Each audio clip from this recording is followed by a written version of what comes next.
Oh man, y'all come back. God dang it, I tell you what, I'm gonna have to go back to my old streaming service. This one just ain't really working out very well. Right in the middle of the top five baits too. That stinks. Alright. Give y'all a second to get joined back in on this one. I'm trying to do YouTube's native streaming service and it just doesn't work as well as the outside streaming service I used to use, so we may have to go back to that older one. I apologize for that. But I was basically done with the little weedless swim bait. So let's talk about number 4. Now, this is also a bait that will continue to get better. And the chatterbait's been in the top 5 forever and ever. It's maybe my favorite bait of all time to throw. I throw it probably more than I should. But they're kind of not biting the chatterbait as good as they were. And every year they start kind of converting to this. And we are starting to catch some fish on this. And it's like the Movement ADX. This is going to get better. So this is something to have on your boat right now. And keep it on your boat. The old swim jig, I like a shad pattern swim jig. That's the table rock shad with a sexy shad type of. That's actually El Guapo is the smash tail junior color that I'm using on there. So that is a bait that you want to have tied on right now. Again, it's another bait that I can be super efficient with in any kind of cover. I can fish around wood. It doesn't hang up too much around wood. I can fish it in lily pads. I can fish it in grass. I can fish it in bushes. I can cover every type of cover that I want to cover with that one bait. And 3 of our 4 baits so far fit that bill. So you got to be efficient. When these fish start transitioning, they start moving around with this weather we got coming. You have to be real efficient. That's the biggest deal. And then you're moving real fast, and you're covering lots of ground, and you're hunting. When you find them, it's important. These fish are rarely alone right now. Rarely are they alone. They are a little bit right now. They were last week for sure. They were a little more scattered last week. But they're starting to gather back up. And as we go forward, they'll get grouped up better and better. And so they won't really be alone. So it's important when you get a bite that you stop and you pick that area apart as thoroughly and just, I cannot stress enough how thorough you have to be in an area sometimes. And there's just no better bait than a weightless Texas rig stick bait or a wacky worm, either one. But this is the one that's been getting it done for me. This is the clout stick bait. If you've got some of those, great. If not, use a Cinco, use a Yum Dinger, whatever you're comfortable with on a stick bait. But just a 5-inch stick bait, weightless Texas rig, and just the thoroughness, the level. I mean, if you find a drain that you get a bite in, you need to throw in that drain a bunch with this bait right here to pick out any extra fish, because it's important right now when the fishing's a little tough that you catch every bite that you can get, and that's a good way to do it right there. So, whew, boy, I'm going in depth tonight. This is like a Guys Network live stream almost. Was way too windy. Was way too windy last weekend for the weightless plastics. Hey, that's part of weightless plastics. If it's too windy and you're fishing in an exposed area, it does take the weightless plastics out of the game. But the good news is you can just be more thorough with the moving baits, with the Movement ADX, the lipless crankbait, the swim jig, swim bait, all that stuff. They usually bite that better when the wind's blowing, so you can just kind of pick those areas apart over and over again with those moving baits and still be real thorough once you get a bite. The main thing is when you get a bite and you find fish, they're usually not alone, so anchor down and slow down. Do you fish any topwater in the morning? You know, I probably should. I'm not. I'm throwing, when it's real calm in the morning, I'm just starting off in areas. I'm trying to start my mornings off because, see, when you go out there every day, you kind of know where the fish are at. So I'm trying my best to start my mornings off in an area right now that I know is holding some fish from the day before. And when it's real calm in the morning, I'm just going straight to that stick bait. I'm starting out right away with that stick bait. And then as the wind picks up a little bit, I start picking up the moving baits. I start moving around, covering a lot of water. That's kind of my routine right now. But I don't think throwing a topwater popper or a small walking bait, something small profile, but I don't think that's a bad idea. But a little buzz bait, a small buzz bait.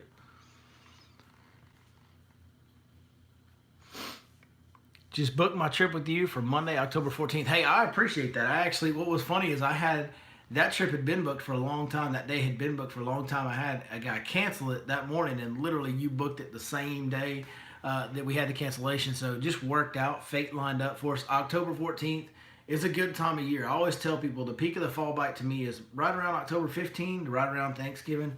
Seems to be the peak of the fall bite most years. Looks like it's going to line up like that this year, so it should be a good time. Am I going to Hubbard anytime soon? Not immediately. I'm actually headed in the morning. I'm headed over to Lake Louisville. Yeah. I'm going to be fishing Lake. Actually, no. I'll be fishing Lake Louisville on Saturday. I apologize. I will be fishing Lake Louisville on Saturday. So I'm going on a little adventure. We're going to do some filming for the channel. We're going to do some stuff and try to preview some stuff for the high school kids that are fishing out there. Should be a good time. I'm looking forward to it. The one time I've been on Louisville, it absolutely whooped my butt. So I owe it some payback.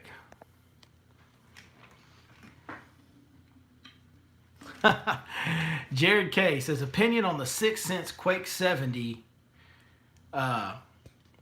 Tiger Truce color. The best time to use it. You know, that is very ironic that you asked me about that particular color and that particular bait. And I don't want to sound arrogant by saying this, but literally, I am the only reason that that color exists in that bait. I'm the only reason that that Tiger Truce color exists at 6 cents. It was a one-off custom color they tried. It did not sell very well, and it was discontinued. When they sold out of what they had, they weren't going to have any more. We had some dirty water that winter. I got some in my hands. I started using them. They worked really well. We fished a guides tournament, which I filmed. We caught 30 pounds on camera. Every fish except for one was caught on that Tiger Truce lipless Quake 70. And all of a sudden, they sold out of those those Tiger Truce real quick. And then they had to order some more of that color because there was a big demand for it. And they ordered it in square bills and stuff as well. So I am personally, that color has some history with me. I'm very fond of it. I think that it's a good dirty water color. I don't throw it in clear. If the water's clean, I don't really throw it. But in the wintertime, very often around here, we have dirty water in the wintertime. And that's when I like to throw that Tiger Truce from 6 cents. So.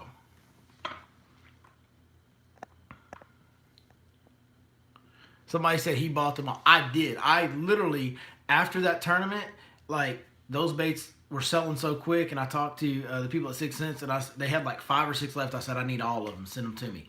I did buy all of them right before they ran out of stock on that first run. It's pretty funny.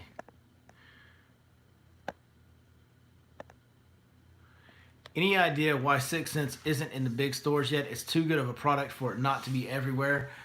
So I don't know. I mean, I know Casey and them real well. I don't know how many of you know this, but me and Casey Sobczak is the owner of 6 Cents Fishing. Me and him went to high school together. Now, it was random that we ended up working with each other. I had no idea he was in the fishing business. He had no idea I was in the fishing world. I wasn't in the business at the time when we started working together. But we randomly refound each other through fishing. But yeah, we've known each other since high school. But I don't, he's down in Conroe. I'm way up here. We talk quite often, but I don't go in depth on his business dealings. So I don't know. My answer, knowing Casey the way that I know him, is that it's simply more efficient for him to sell things online. These days, if you can get into a couple of big online retailers, it's way more efficient to do that than to try and deliver to big box stores. Amazon's putting everybody out of business, and Tackle Warehouse has been doing it in the fishing world for a while.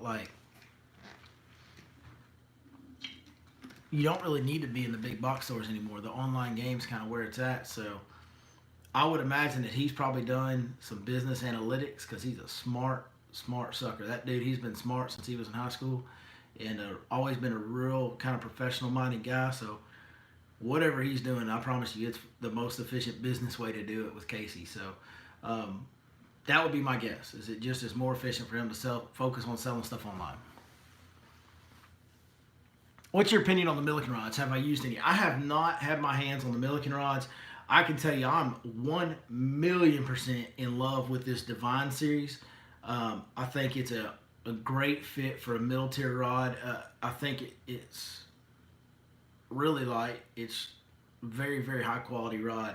It's at a $200 price point, which is not just out of the range of everybody. The Sensory series is really good if you want to spend some money. That's $250. It's extreme. It's the most light and sensitive rod I've ever used, and the Lux series is a good all-around rod for the price at the 150, 160 mark. The Milliken rods, I don't even know what the price point is on them. I haven't felt them. I know Ben Milliken. I like Ben Milliken. He's a good fisherman. He's a good guy. I can't imagine he'd be putting his name on anything that he wouldn't be real proud to put out there. So, and I know how Sixth Sense is. They don't put nothing out unless it's real good. So.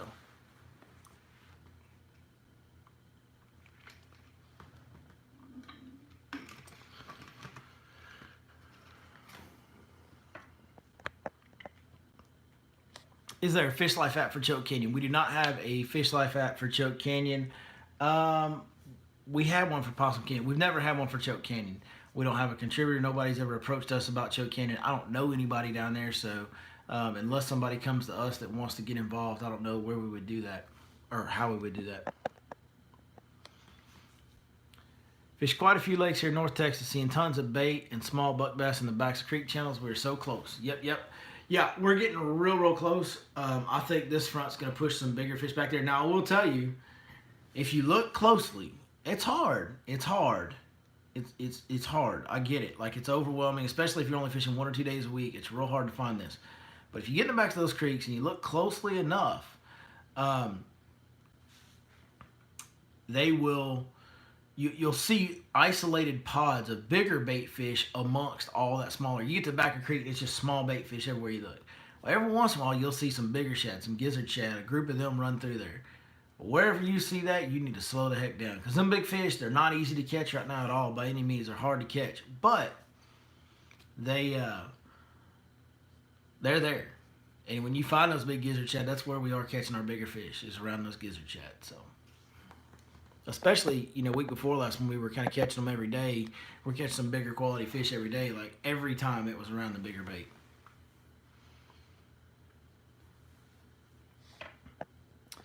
Stephen what did I do?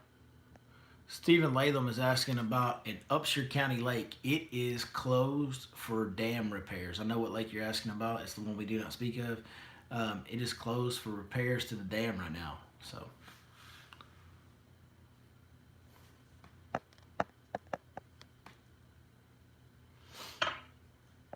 Yep, Derek says, great tip. Seeing what you're talking about takes a ton of patience, especially when there's bait busting everywhere. Yeah, you'll see the smaller fish chasing, and you'll see them busting the bait, see the bait running on the surface, hopping out of the water, all that stuff. And it makes you want to chase that down. And you can catch fish.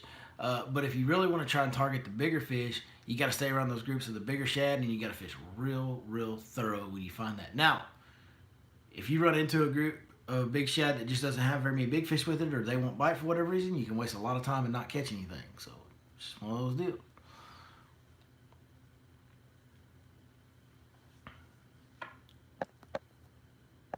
What were the first two baits? The 6 Sense Movement 80X shallow diving crankbait deflects off wood real good, and the quarter of the little lipless crankbait. Those were the first two baits on the top 5 tonight.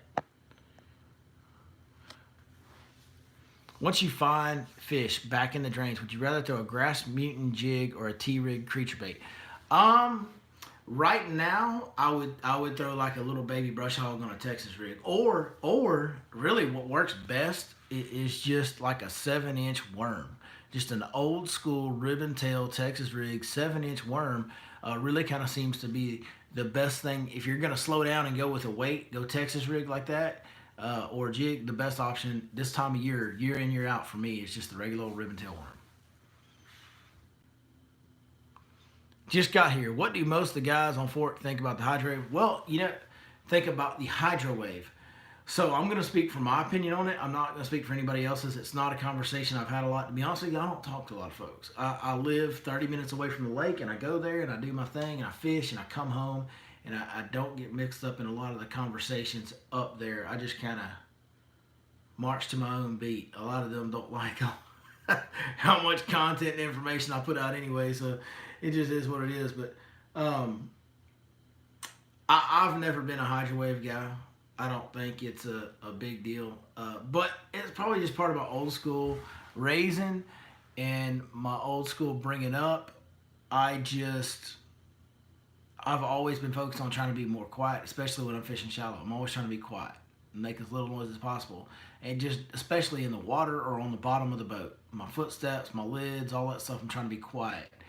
It doesn't make any sense to me to make more noise in the water, even if it's supposed to activate. It just doesn't make sense to me. I can't compute it in my head. So it's never been a deal for me. I've never ever used one. I just never have been able to wrap my head around it.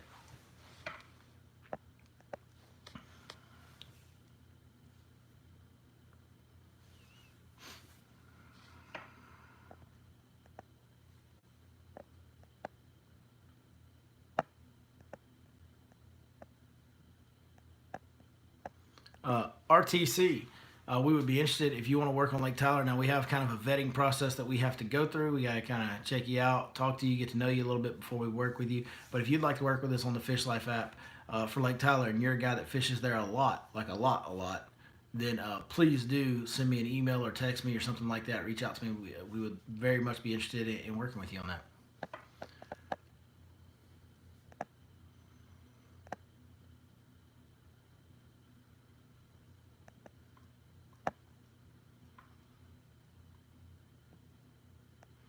When do big swim baits start to play out on fork? I like the water to get around that 70 mark and even into the 60s. I like the water to be cooler. It seems like when the water gets cooler, those big gizzard shad will get grouped up in bigger groups and get a lot more active in the backs of the creeks. And that's really the key. You know, we can sit here and talk about water temps all we want to. But I've picked up a big swim bait in the flat middle of the summer. If I see big groups of gizzard shad active in the back of a creek, I will pick up a big swim bait in a hurry. I will tell you this, the fall big swim bait bite seems to be more in the backs of creeks and in pockets, like little grass pockets with scattered grass, stuff like that. It's in coves and creeks. And the spring big swim bait bite is more on points and outside edges. So there's a little difference in location here.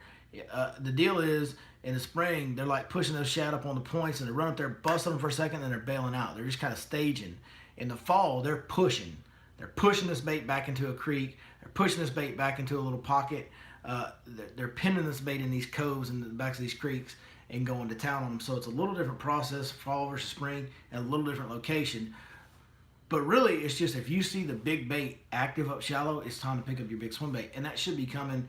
Typically, it really gets to be an everyday deal when the water gets down around 70 or just below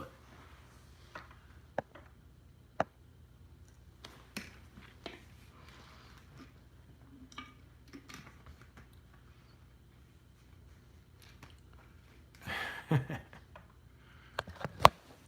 When do you like a glide bait over a soft swim bait? So a good rule of thumb for a glide bait, and I've talked about this, and listen, I'm like, I have a lot in common with a lot of you guys. I used to be a weekend only fisherman.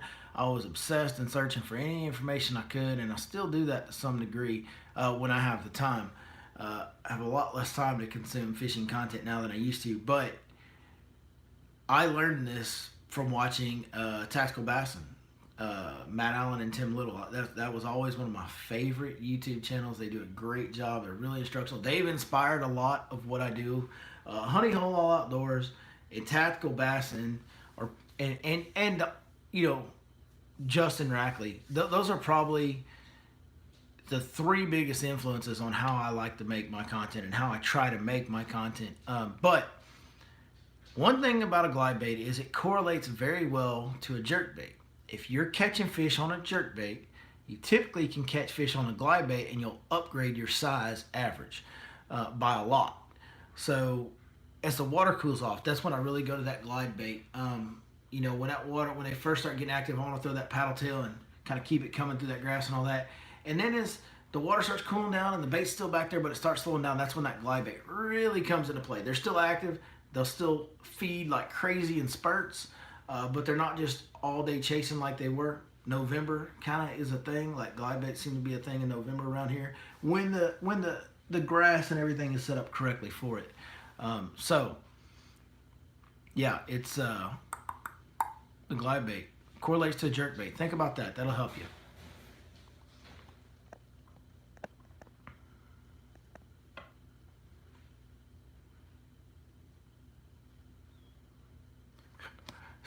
Jack Attack says ways are the best spot to fish this time of year. I'm not sure what way. I kind of a little bit of a typo there. What ounce of swim jigs are you using? 3/8. 3/8. I'm fishing really shallow with them right now, so I'm using a 3/8. If it's real windy, I'll pick up a half. When I fish deeper, I use a 3/4. But right now, 3/8. 3/8 is the one I use most of the time, to be honest with you.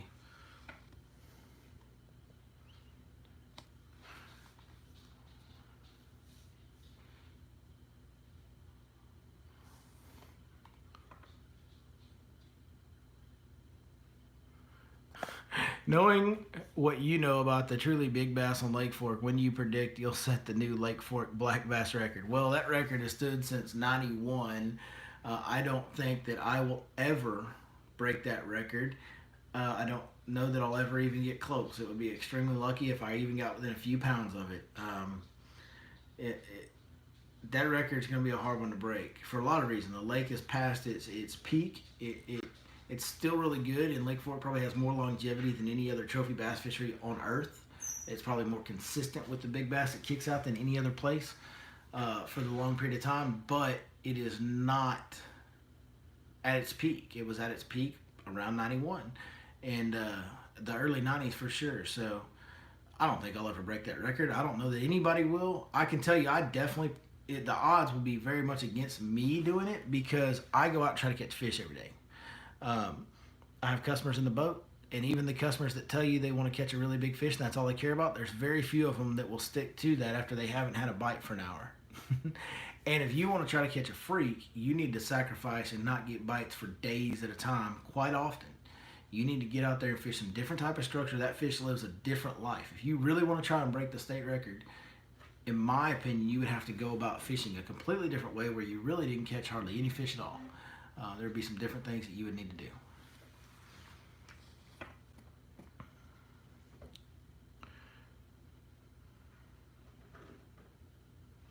Still waiting for me to come to Santee Cooper. Man, I've actually been there back when I was in the Marine Corps, but it has been a very long time.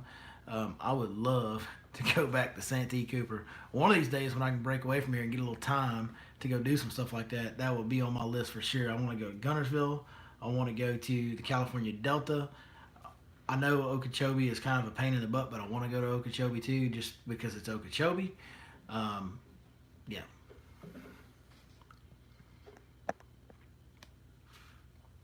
Michael Bray says he plans to break the record on a guide trip with you. I can tell you this: if you break the state record fishing with me, if you come on a guide trip with me and you break the state record, you get free guide trips for life. You get 5 guide trips a year for life for free if you break the state record in my boat.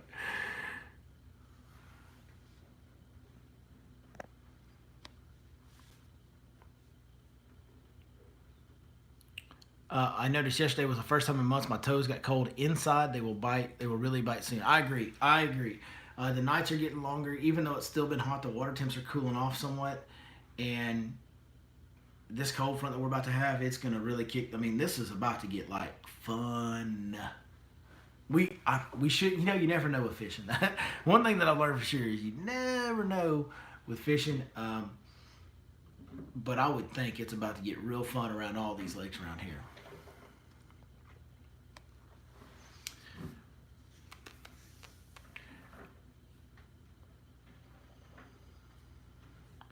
The biologist said Fork was great because of the fertile dairy farms that were flooded from all the cow manure. Yeah, that's part of it. Part of it is there's still a big portion of Fork that's very fertile, and we do still have runoff. We have fertilizer runoff, you might say, that keeps some nutrients in the water. Another thing is there's no river. I personally believe that the big difference between Fork and all the other fisheries, and you wonder why has Fork kicked out so many more of these teenage class and double digit class fish, especially when you consider how much smaller it is than these other lakes, and why has it had the longevity? Rayburn is amazing, Toledo is amazing, but they have their ebbs and flows. All these big bass lakes, Guntersville, Falcon, all of them have these big ebbs and flows. Big ebbs, they're really, really good, and then they're not so good. I mean, they're good, but they're not, in that elite level. They all do that. And the only difference is there is no river going through Fork. Fork's the biggest lake with no river. And I really think that helps keep a lot of nutrients in the water and make for a more stable water column, less fluctuation, all that stuff. I really think that is the difference in Lake Fork and every other fishery that's existed that's a big bass factory, because they all have the structure, they all have the cover with the timber and the grass and all that. They all got the Florida strain bass at this point. They've all got the big bait sources, but Fork is more stable. It's just more stable, and I think that's what's made it hold up over the years the way it has.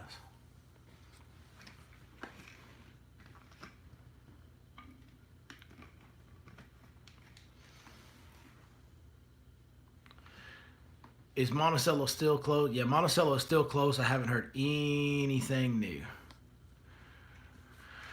I've been fishing a lot around the Birch Creek area on Fork, and I've seen a lot of good fish blowing up in about 15 foot of water around timber, and I can't get them to bite anything. Well, okay, a lot of that can be the bigger sand bass, because we have 3 pound sand bass, schools of them in the lake. And so that a lot of that topwater activity that you do see, sometimes that is going to be sand bass, and they can fool you because they'll blow up pretty violently. But there is groups of bass that will do that. The problem is they suspend in that timber and they roam, and those fish are not locked on to anything. They're not. You can't locate them. It's not like, okay, I go fish this point, this is where they'll be. Those fish are literally, there's a ball of shad and then there's a group of fish, and they just do this all over the lake. They follow them everywhere they go, wherever they want to go. And then every once in a while they'll get an opportunity to pin them against the surface and go blow up on them for a second. That's a hard fish to catch, because unless they blow up within casting distance and you can get a bait in there right then while they're blowing up, by the time you move over there to go try and fish for them, they've moved. They're gone.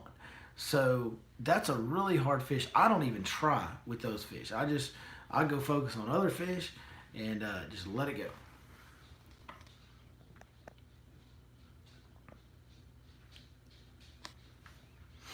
Recommended action and length for a whopper plopper or a frog.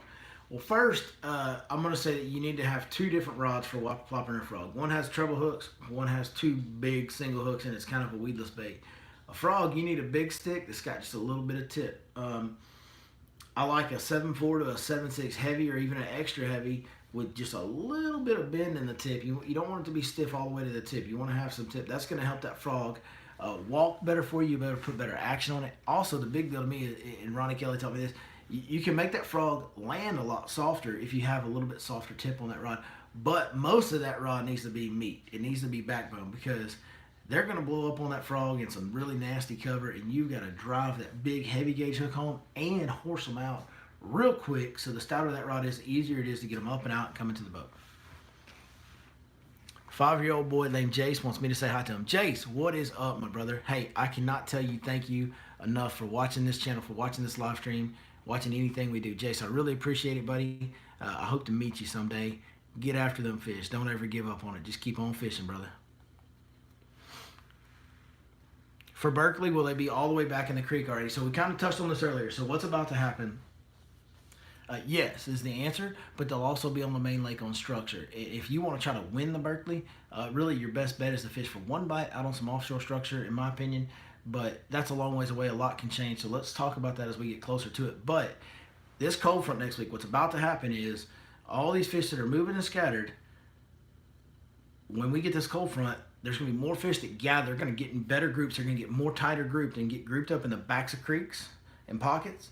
And some of those fish are going to turn around and transition right back out to the main lake and get grouped up on the ones that have just kind of suspended. Those fish that you're seeing out on the main lake show up and just pop on bait fish, and they're kind of suspended and roaming and chasing bait. Well, when this cold front comes, it's going to drive them down. When it does, they're all going to get on structure and wait to ambush schools of bait. And the bait's going to gather on the structure as well. And that's what's about to happen. So you're about to have both, and this happens every fall. When the back of the creek gets real good, the main lake gets real good at the same time. So you kind of pick your poison there. So, man, we've been on a long time tonight. Hey, we're going to go ahead and wrap it up, man. Thank you guys so much. I certainly hope some of these questions that we answered, some of these bait suggestions, help you catch more and bigger fish this weekend.